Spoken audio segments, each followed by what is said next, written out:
Remember who Jethro is? Jethro? This is Moses' father-in-law, and today we're going to be in Exodus chapter 18, and suddenly we get to return back and reacquaint ourselves with Moses' father-in-law, Jethro, or Yitro. Exodus 18 is the title of Yitro, is the Hebrew name for Jethro, Moses' father-in-law. He's the Midianite priest, and it's also the title for the 17th weekly Torah portion in the annual reading cycle.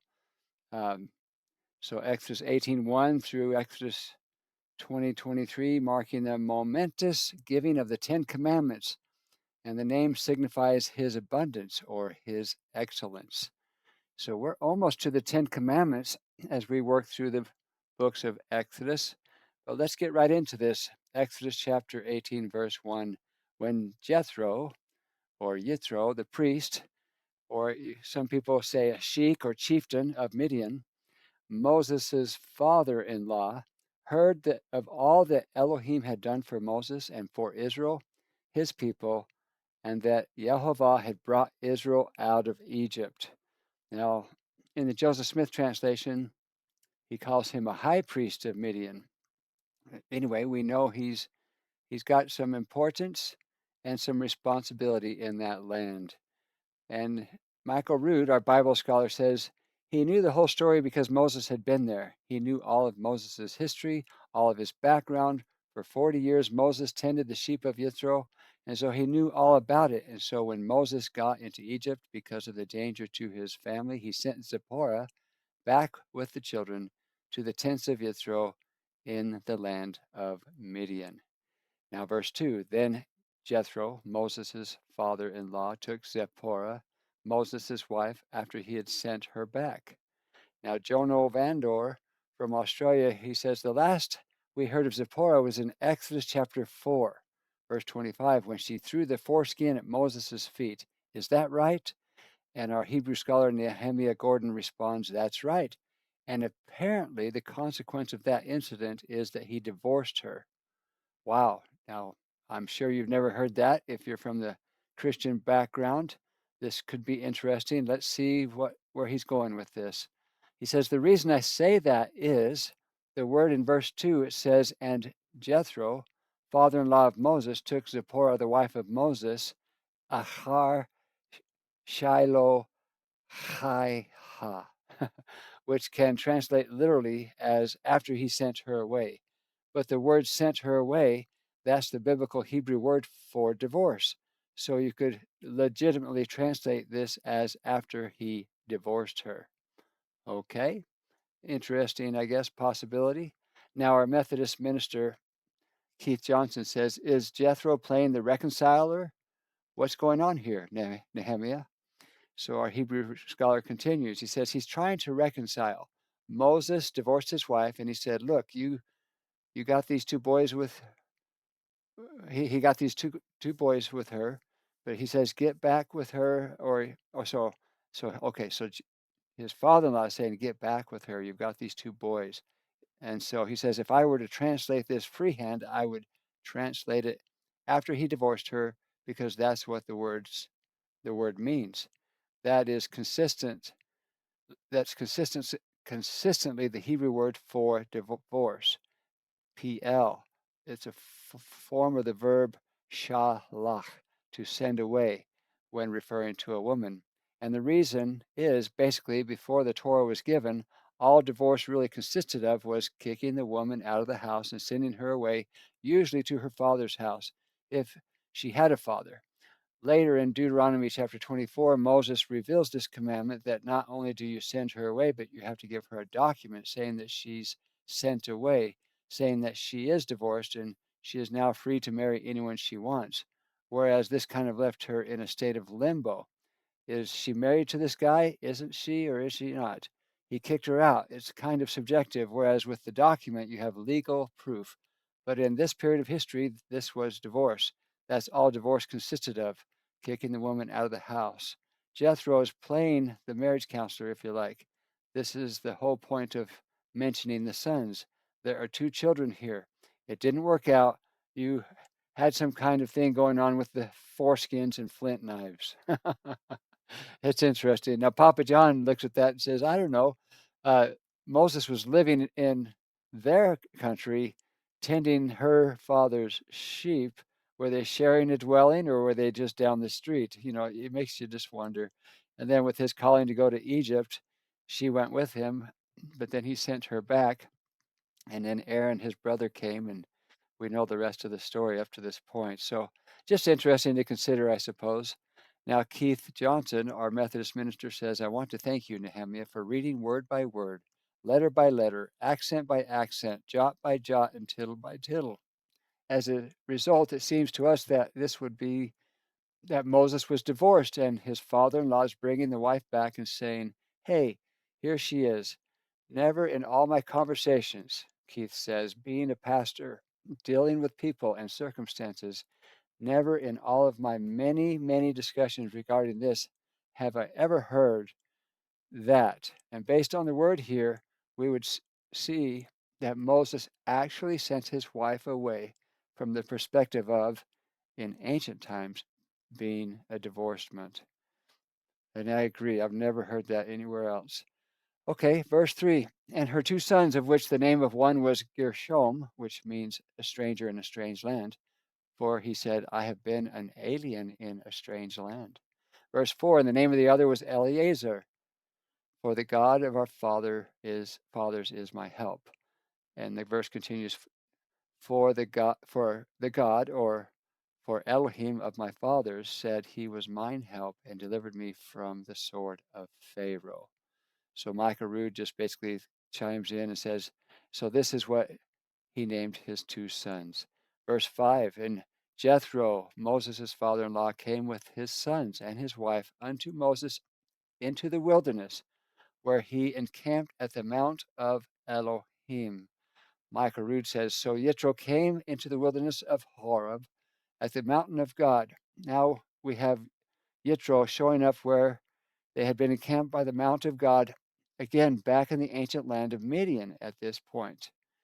And so our LDS scholar says, now notice how he described all of this. This is Moses' father-in-law, but he doesn't refer to Zipporah as his daughter, nor does he refer to Gershom and Eleazar as his grandsons. Twice he said clearly, this is your wife, these are your sons. I think that tells us something about extended family.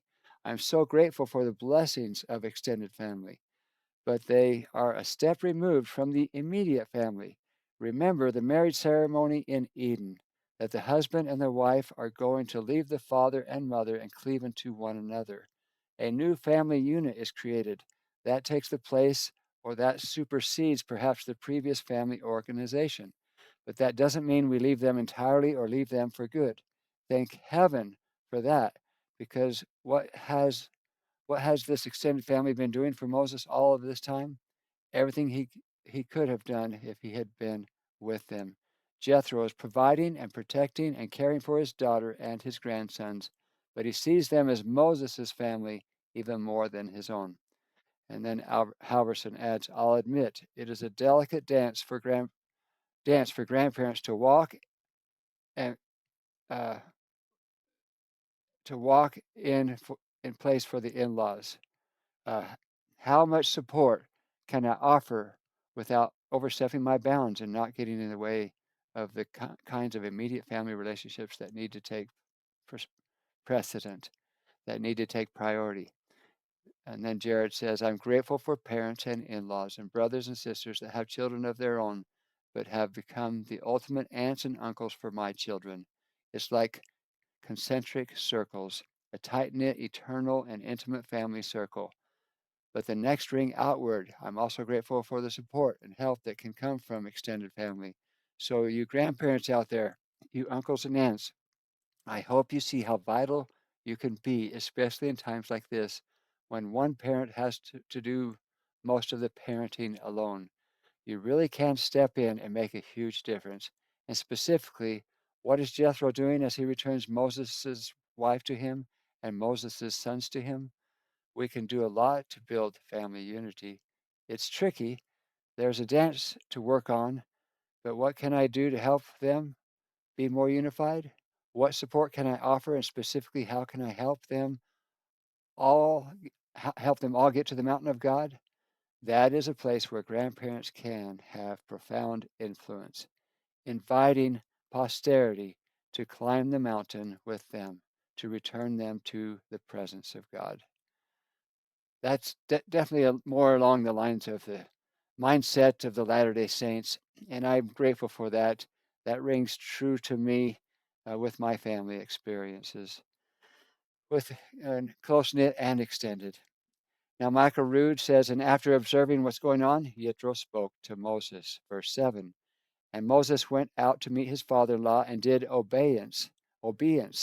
He bowed down to him and kissed him, and they asked each other of their welfare, and they came into the tent. They asked each other of their welfare. Um, and Moses told his father-in-law all that Jehovah had done unto Pharaoh and to the Egyptians for Israel's sake, and all the travail that had come upon them by the way, and how Jehovah delivered them. So Michael Rood quickly just says, so Moses again is repeating to Yitro the lessons on the way to Mount Sinai and how Jehovah had delivered them. And we're going to get into some more of the lessons learned on the way from Michael Rood, because there's so much that we, I suppose, should have paid more attention to instead of reading the Exodus account and the Exodus stories and just thinking of them as Bible stories. What was God teaching ancient Israel that he thought and had us in mind of continuing as well? This is the new angle Papa John is considering since I've been on this 10-year process of doing the Papa John scripture notes. Verse 9, and Jethro rejoiced for all the goodness which Jehovah had done to Israel, whom he had delivered out of the hand of the Egyptians. And Jethro said, blessed be Jehovah, who hath delivered you out of the hands of the Egyptians, and out of the hand of Pharaoh, who hath delivered the people from under the hand of the Egyptians. Michael Rood uh, basically repeats all of that using, well, he actually makes the point about the name. And Yitro said, blessed be Yehovah. He didn't say, blessed be Hashem, the name, old what's his name, or blessed be G-D. No, he praised his name. He lifted up. He exalted the name and said, blessed be Yehovah, who hath delivered you out of the hands of the Egyptians and out of the hand of Pharaoh, who delivered the people out from under the hand of the Egyptians. And I appreciate Michael Rood pointing that out, because this is lost to my people. I've never understood the all capitals Lord, and that originally was the actual name of God the Father. So I appreciate the fact that he's reminding us of what God has done with his name in the eyes of all the nations and Pharaoh, the Egyptians, and the children of Israel. And Jethro even understands who he is by name. That is beautiful. Verse 11, now I know that Jehovah is greater than all gods, or Elohims, with a lowercase e. And this is Jethro still speaking. For in the thing wherein thou dealt proudly, he was above them. Now, Jared Halverson, our LDS scholar, he says, now in verse 11, Jethro adds one interesting statement. He says, now I know that the Lord, that is Yahweh, the God of Israel, is greater than all gods, which would include any deities that the Midianites might have been worshiping mistakenly. For in the thing wherein they dealt proudly, he was above them. So then Jared says, remember when we studied the plagues of Egypt, and in every single plague, God was targeting one of the gods or goddesses of the Egyptian pantheon.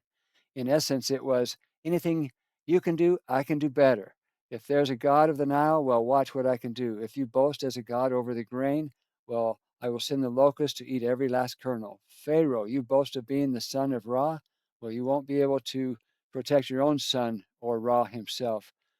Whatever you boast yourself in, I will bring you to your knees in that exact area so that you will know that the Lord is greater than all gods.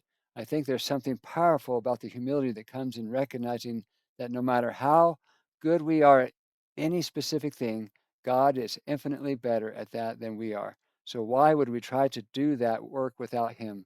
Why would we ever remain independent of the source of the gifts to begin with? Someone who knows how to use that gift far better than we can. There's something beautiful.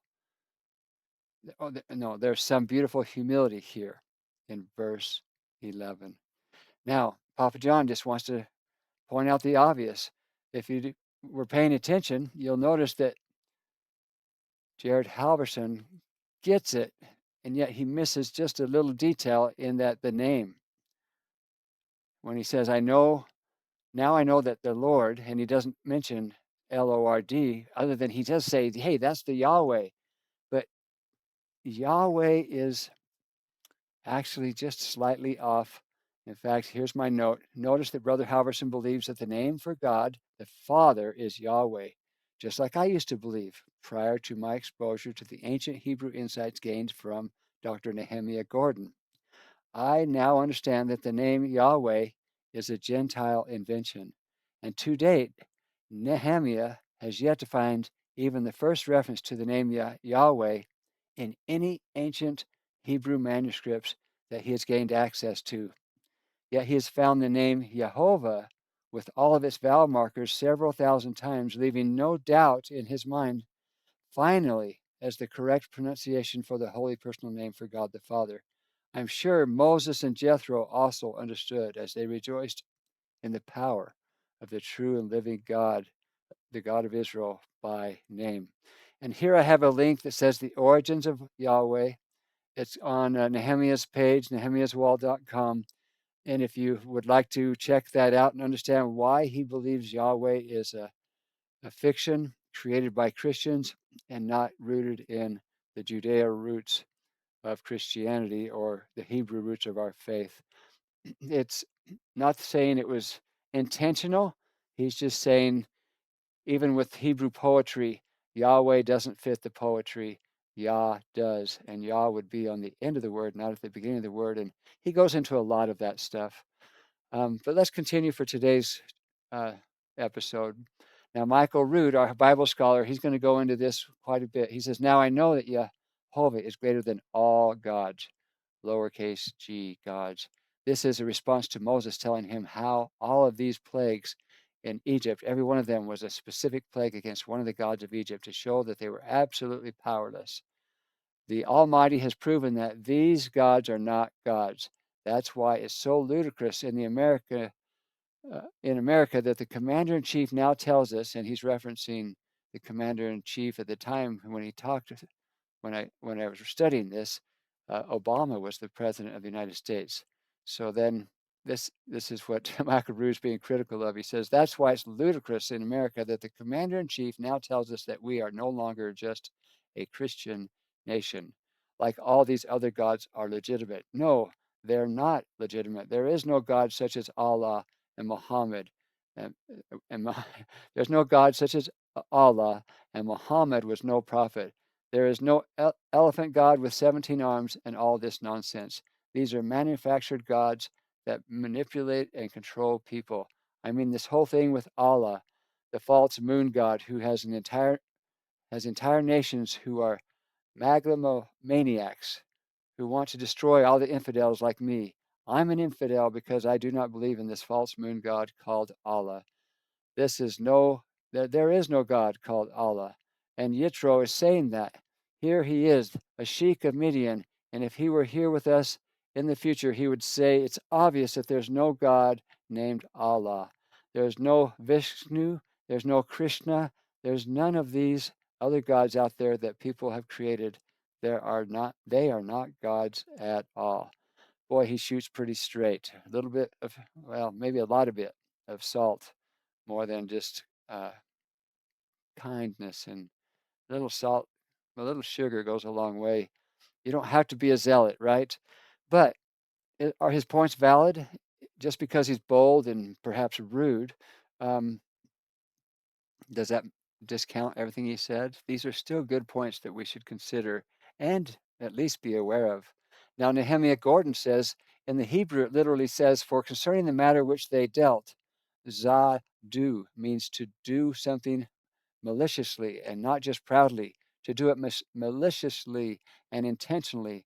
The very matter that they dealt maliciously concerning them, actually, it sounds to me like he may even be alluding to the plague of the firstborn, that Pharaoh wanted to wipe out all the males of Israel, and in that very matter which they dealt contemptuously and maliciously against them, that's how Pharaoh was defeated and smitten. So when he heard about the plagues, Yitro heard about the plagues and everything that happened to Pharaoh, he said, okay, well, this is the greatest God. There is no question about that. The Egyptians are experts of the gods. They have these professional priests whose full-time job is to appease the gods, and they couldn't stand up to the God of Israel. Now, verse 12. And Jethro, Moses' father-in-law, took a burnt offering and sacrifices for Elohim. And Aaron came and all the elders of Israel to eat bread with Moses' father-in-law before Elohim. So they broke bread together, right?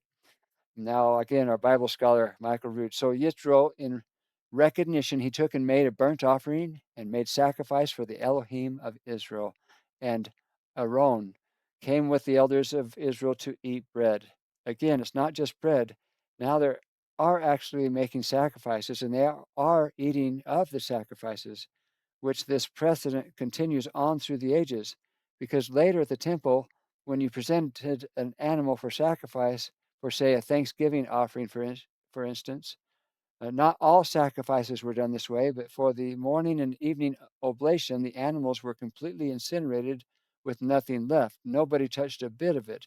Not one bite of it was eaten by anybody. However, with Thanksgiving offerings, you could go up, and a certain portion would belong to the priest, and a certain portion would belong to the Almighty alone, which was incinerated before him on the altar, and then part of it was eaten by the one who makes the offering and also his invited guest. In this case, it is Yitro, who from his flock makes an offering and makes a sacrifice, and a sacrifice is a sacrifice. It costs something. That's why in the scriptures it talks about tithing, giving up tithes to take care of the poor, the widows and orphans and the Levites. But then it also talks about sacrifices, and it says the sacrifice is not a sacrifice unless it's a sacrifice, unless it actually cost the individual something, such as David, who was going to be given the threshing floor of Ornan, the Jebusite. And if you don't know, the threshing floor is where they ended up building the temple in Jerusalem. So uh, Ornan offered him the land for free. And King David said, no, I'm not going to. There's not going to be any offering that doesn't cost me anything. It's not your sacrifice. It's not your offering. It's my offering. So I'm paying top dollar for it so I can pour it out as a sacrifice. That's a really good way to understand the law of sacrifice, better than many other examples I've heard over the years. And then he ends by saying, see, a sacrifice is a sacrifice. And here in this verse, they are eating it with Moses and Aaron and the elders of Israel. And with these elders, there are 70 of them. So it's a big, big barbecue, a big, big Baptist barbecue. Now, Jared Halverson adds, that sounds like the most amazing extended family reunion. There's Moses coming back to Jethro and saying, oh, Jethro, you've got to meet my brother Aaron. You've got to meet the elders of Israel. These are my people, and God has brought them out of Egyptian bondage so that we can rejoice together. In fact, so that we can break bread together and collectively rejoice in our God, which is your God too, Jethro. We're all Abrahamic here. And the Israelites and the Midianites came together, rejoicing in the God of their common ancestors. Can you picture Jacob and Esau doing that? Can you picture Isaac and Ishmael doing that? Getting past our denominational differences so that we can rejoice in the things that God has done for us? Jews and Christians and Muslims rejoicing in the God of our common ancestor Abraham. This is cause to rejoice and to break bread together. And then in verse 13, with all of that unity behind us, we're ready for the real message of chapter 18, and it's the advice that Jethro gives his son-in-law Moses. And here, how's this for a setup? So and Papa John appreciates that footnote from Brother Halverson, our LDS scholar, because I am pulling from different denominations and different religious backgrounds. Why? Because I feel like it just helps me appreciate and push to appreciate what I have and to push the envelope of what I'm unaware of. Because you don't know what you don't know until you learn. Anyway, I hope you're gaining that type of experience as we go through the Papa John's Scripture Notes project together. And here we are with verse 13. And it came to pass on the morrow that Moses sat to judge the people. Party's over. We've got to get back to work, Brother Howerson says. And the people stood by Moses from morning until evening, sun up till sundown. There's no break from decisions to make and questions to answer and problems to resolve and differences to settle. This is the life of a leader. And as President Hinckley once said, there is a loneliness to leadership because the buck stops with you. This is going to be the challenge that Jethro notices in Moses, and he's going to try to help him learn how to better navigate. And notice what he says. And when Moses' father-in-law saw all that he did to the people, he said, what is this thing that thou does to the people? Why sittest thou thyself alone, and all the people stand by thee from morning unto evening? Now, Jared Halverson says, now, usually when we look at that verse, the word that jumps off the page is alone. You shouldn't be doing this all by yourself, which explains Jethro's explanation of delegation later on in the chapter. But don't speed forward to get there quite yet. Notice two other words. They're both the prepositions that are used here. It's when Jethro saw all that Moses did to the people that he asked him, what are you doing to the people? Now I can picture Moses there. I'm just trying to help. My entire life is spent in their service. To which Jethro, perhaps gently and cautiously, but wisely, would have said, son, are you sure? Are you sure this is for them? All of those years of feeling inadequate, thinking you needed 5 rounds of reassurance, maybe you're trying to make up for lost time. Imagine what Moses is going to do for the people if he stops doing all these things to them and in the process keeping them away from the great expectations that God wants them to grow into. It's amazing to think about. Let's keep going. And Papa John has similar concerns as I go through these footnotes and insights. I want to share them with you, my family, my children, my children's children, future grandchildren, extended relatives, and friends I've met along the way. I want to create interest and a desire to understand these things, but I don't want to rob you of the process of coming to know God. I don't want to be the middleman. And it's a delicate project, but I'm doing the best I know how. And for those of you that are enjoying it, maybe it will lead to something, hopefully, to an experience with divinity. But let's get back to the story, but I can relate to that footnote. Verse 15, and Moses said unto his father-in-law, because the people come unto me to inquire of Elohim. When they have a matter, they come unto me, and I judge between one and another, and I do make them know the statutes of Elohim and his laws. Now, our Hebrew scholar, he's going to get into the Hebrew again. He says, Vehodati et sheki ha Elohim bet tu rotavav, and which means I informed of the statutes of Elohim, of God, and his Torah, his Torahs. Now, that's an interesting term when it says Torahs there, or laws, really they're instructions. What it's referring to, Nehemiah says, is a specific instruction about specific things. They'll have a section, for example, in Leviticus that'll open up and it'll say, this is the law of the burnt offering. This is the law of the sin offering. This is the law of the guilt offering. Each one of those is called a Torah, an instruction. Each one of those is Torah, and the plural is Torah, or Torah, Torahs. plural. That's not to be confused with the collective body of Revelation, which later will be referred to by the end of the book of Deuteronomy as the book of the Torah. And that is the collective book of instruction, all 5 books.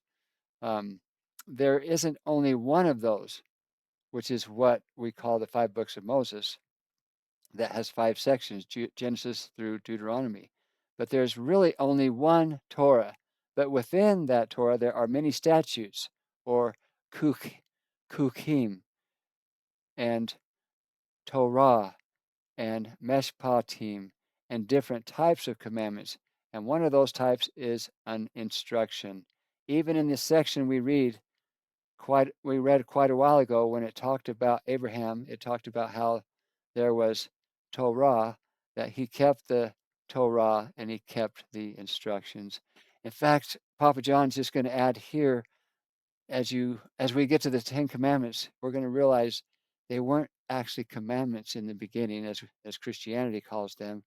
They were instructions. It's just interesting, almost just declarations, yet they're true. And so God's given us the best life hacks possible. Now, back to our LDS scholar, Jared Halverson, as he goes through all that scriptures about the statutes and his laws and judge between one and the other. He says, now careful, Moses, what did you just say there? I do make them know the statutes, but you just said you're the one that always judges between them. So are they really coming to understand the law itself, or just coming to know or rely on your interpretation and implementation of the law? You see, if they really knew the law as well as you think you're teaching it to them, then wouldn't they be able to govern themselves? And this is exactly what Papa John thinks about as I work through this Papa John's Scripture Notes project.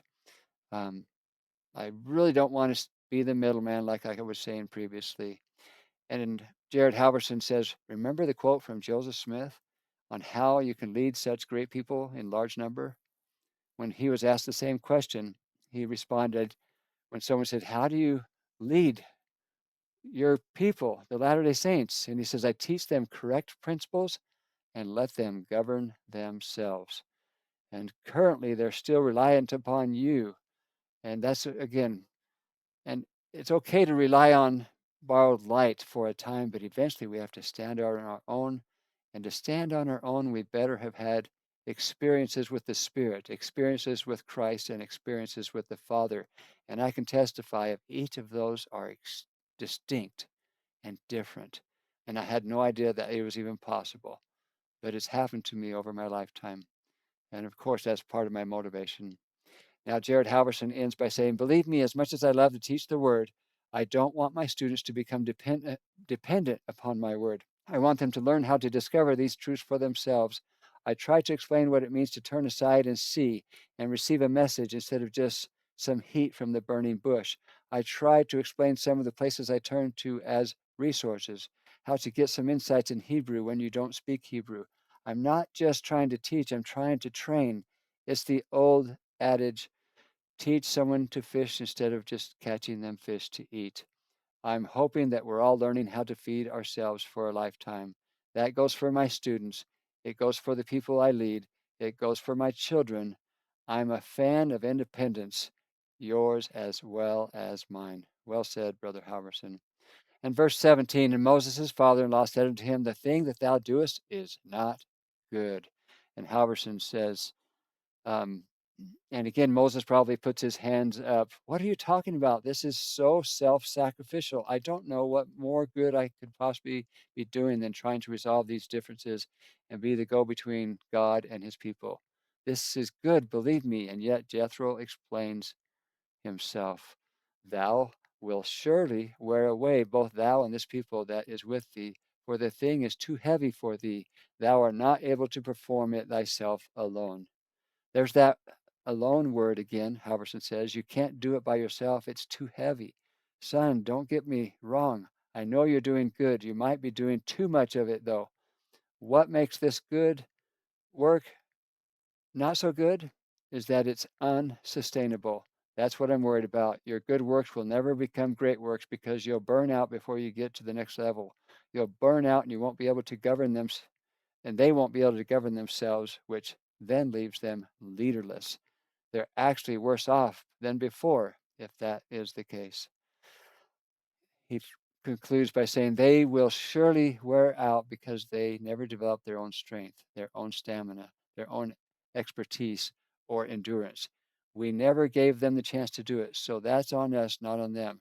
I'm here to help. I can show you support, but I don't want you to forever rely upon me. And then Halverson reminds us Jesus said the same thing with his apostles. When they were unable to heal, for example, he says, "How long will I be with you?" That's in Matthew 17. You have to learn to do this on your own. And that's what Jethro is trying to get Moses to be able to accomplish. Verse 19, hearken now unto my voice. I will give thee counsel, and God will be with thee. Be thou to the people to Godward, that thou mayest bring the causes unto God. Halverson says, now it would take an amazing amount of courage to offer some corrective criticism to a prophet, but Jethro is his father-in-law, so maybe he can get away with it. But to counsel a counselor, to lead a leader, thankfully Jethro had the courage to do so. But that's a weird phrase, to God to be to Godward. Well, just rearrange the syllables and it makes more sense. To Godward just means towards God. So, Moses, your position is to be for the people towards God. So when they're looking to you, they're really wanting to look to Christ. You're just the middleman. And then Papa John adds, and Christ is the ultimate middleman as he continues to point us to the Father. And that becomes more and more clear in Papa John's mind. And Halverson says, so he's the one that can speak for God. So I'll go to him. Well, if you go, be to God word. If you can be an arrow instead of the final destination and teach them how to find truth. This is where I'm going. I'm going towards God. If you want to follow me, I'll show you the way. There's a huge difference between being to Godward and being God. I am not the ultimate source of anyone's help. No bishop, no teacher, no leader, no parent is. But can we connect them and then step aside? Then we are free to help the next person in need. Beautiful. Verse 20, and thou shalt teach, and I have in parentheses, warn them ordinances and laws, and shalt show them the way wherein they must walk and the work that they must do. So Micah Rood then really gets into this and he says, and when you will teach them ordinances and laws, you show them the way they must walk and do the work that they must do. Now, when you talk about statutes and ordinances, some people ask, what is this? What is the difference between these? And this is something I've written right in the opening of my Bible. One of the benefits of having an Oxford Bible is to have all the extra pages and 4 wide margins so that you can write all the Hebrew and Greek words so that you can understand. So this is how judgments, testimonies, and statutes are broken down. This is a teaching that was done by Rabbi, and I can't pronounce his names. That's a long name, big title. But this rabbi said that judgments are commandments that are compelled by human logic, rational laws that society would keep even if the Torah had not commanded their observance. Human understanding leads us to their necessity, such as thou shalt not murder. You don't have to have the Torah in your culture for not a person not to know innately that murdering someone else is wrong. You don't do this. You do not need some kind of written Torah from heaven, from Mount Sinai, that tells men that they don't take another man's life. You just don't do it. These are judgments that human logic compels us to understand. You don't steal something that belongs to someone else. There's something wrong with it, and our Creator created all human beings with a capacity to understand judgments, and all men will come to these conclusions without any instruction from the Almighty. Now we're moving on from judgments to testimonies. Testimonies, however, are commandments that we would never have arrived at without the Torah. Now, nonetheless, once God commanded us to obey, we were able to understand the rationale. They are acceptable to the human mind and comprehended by the intellect. Now, one of these things that we would never have arrived at without the Torah, but once we understood it, then we understood and that is concerning clean and unclean meats, which for a long time were under the category of statutes, which we'll define in a moment. But he's saying these are testimonies, not statutes. We haven't gotten to the level of statutes yet. He continues, but they have now moved into the place of testimonies. So clean and unclean is now part of testimonies. Michael Root says, because the Almighty testified of these things and said some things he created as garbage disposals. Don't eat them. They're an abominable flesh. Now there's something wrong with it. But there is nothing wrong with an animal like dogs and cats and rats and lizards and pigs. They all have their place. The bottom feeders, the catfish, they all have their place. They keep the waters clean, the land clean, so that the clean animals don't end up being unclean animals. And this is why we have so many problems today with mercury and all sorts of poison in the flesh of good fish, because they're taking out hundreds of tons of these scavengers like shrimp out of the ocean every single day. And so the oceans are becoming polluted, and the fish that are clean are now becoming contaminated because of people eating the garbage disposals. These little shrimps, these things are perfect garbage disposals, and they are eating these by the hundreds of tons every day. So now the clean animals are becoming unclean and unfit for human consumption because we have violated this testimony. Yet now we understand at the molecular level what happens in the human body with things that the Almighty calls abominations when they are taken into the human body. They hurt us. They damage the damage at the cellular and molecular level, documented by science today, has caught up with God's testimony. Now we're going to move on to statutes. Now, statutes are commandments entirely above and beyond our understanding. We do not know why we are to observe these commandments, but if you walk in my commandments, that indicates that we should obey all of the commandments, whether we understand their rationale or not. And this is what it's talking about. If you teach these statutes, the things that people could not understand otherwise, like why is it a double portion on the sixth day and you don't carry it over, that's a statute. We don't know why, except that he says to do it. And when we do it, we get the benefit. When we obey, the blessings come. And when we disobey, then we do not get the blessings. And that's why the American and that's why the American churchianity is really in such a bad place. In the Christian population of America, the divorce rate is higher than the world of unbelievers. Why? Because we're living under a curse. We're violating a law and bringing a curse.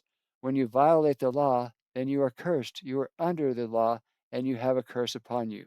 Whereas if you keep the Torah, the instructions and statutes, then you live in the blessings. This has been completely turned around by complete asinine logic applied to numbered soundbite verses wrestled out of the context of the scriptures. That's why Christians are dropping dead of diseases kosher Jews don't get. This is one of the reasons that Christians get divorced more often than rank unbelieving atheists. Why? Because we know we have the word. We hold the truth, but the truth does not hold us. We're holding the truth in unrighteousness. That is the definition of modern churchianity, holding the truth in unrighteousness, because sin is the violation of the Torah, according to John, 1 John 3:4. Now let's continue. We're talking about these statutes, verse 21.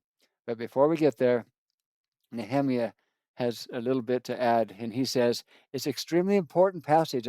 I would say it's worthwhile because there is so much more to talk about. This is a picture, a paradigm of the system that God has established, and essentially this is a picture of the Messiah.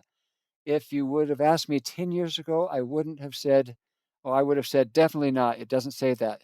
That's assuming something not said explicitly in the scriptures. And you know what's happened?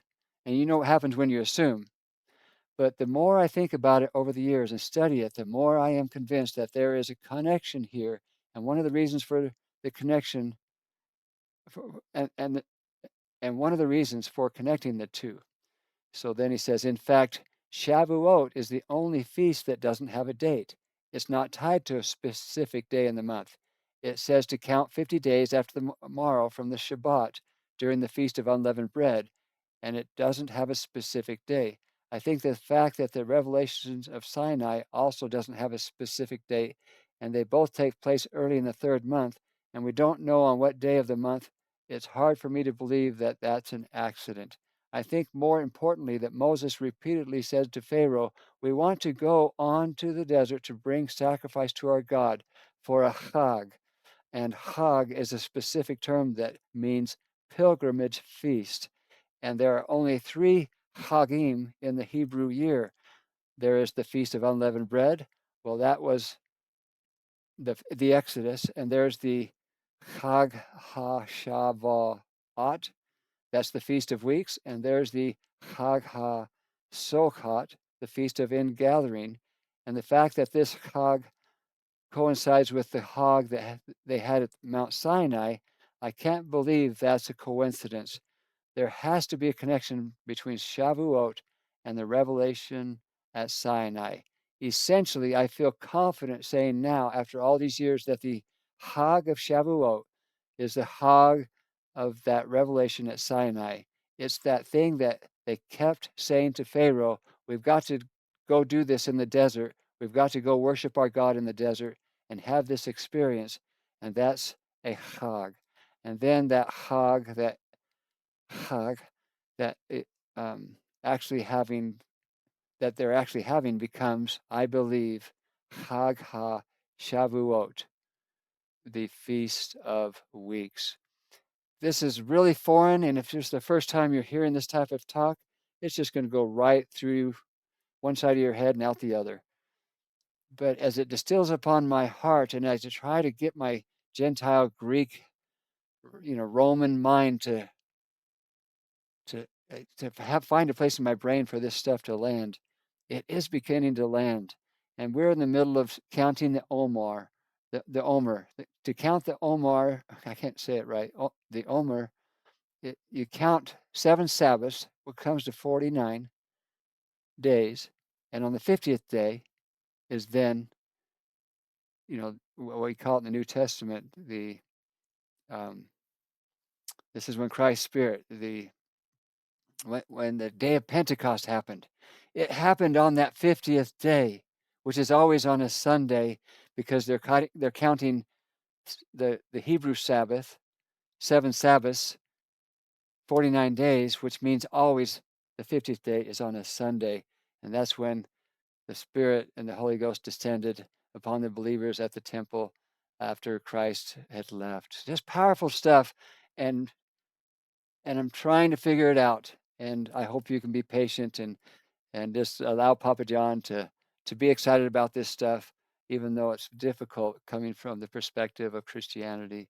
Verse 21, moreover, thou shalt provide out of all the people able men such as fear Elohim, men of truth, hating covetousness, and place such over each other to be rulers of thousands and rulers of hundreds, rulers of fifties and rulers of tens. So this is really where Jethro was trying to get to. And I think I want to stop right here. We're going to break this episode in half once again, because I've still got several pages of Michael Rood notes that make so much sense about how this is in place even to this day, to have rulers of thousands, rulers of hundreds, fifties, and tens. But this is where Jethro is focusing. Actually, let's do it. No, I can't do it. There's no way. All right, so let's pause here. That's plenty to think about for now, right? Papa John, turn it off. Let's cool our jets. In the meantime, just ponder, continue to read like we always talk about. Live the gospel the best you know how. And don't be stressed out about these things that Papa John is sharing. God will meet you where you're at. He loves us. He cares about us.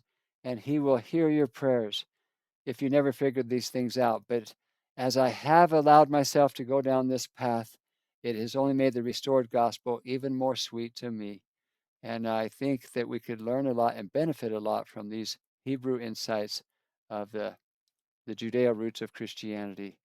And until the next episode, well, just know I'll talk to you again soon.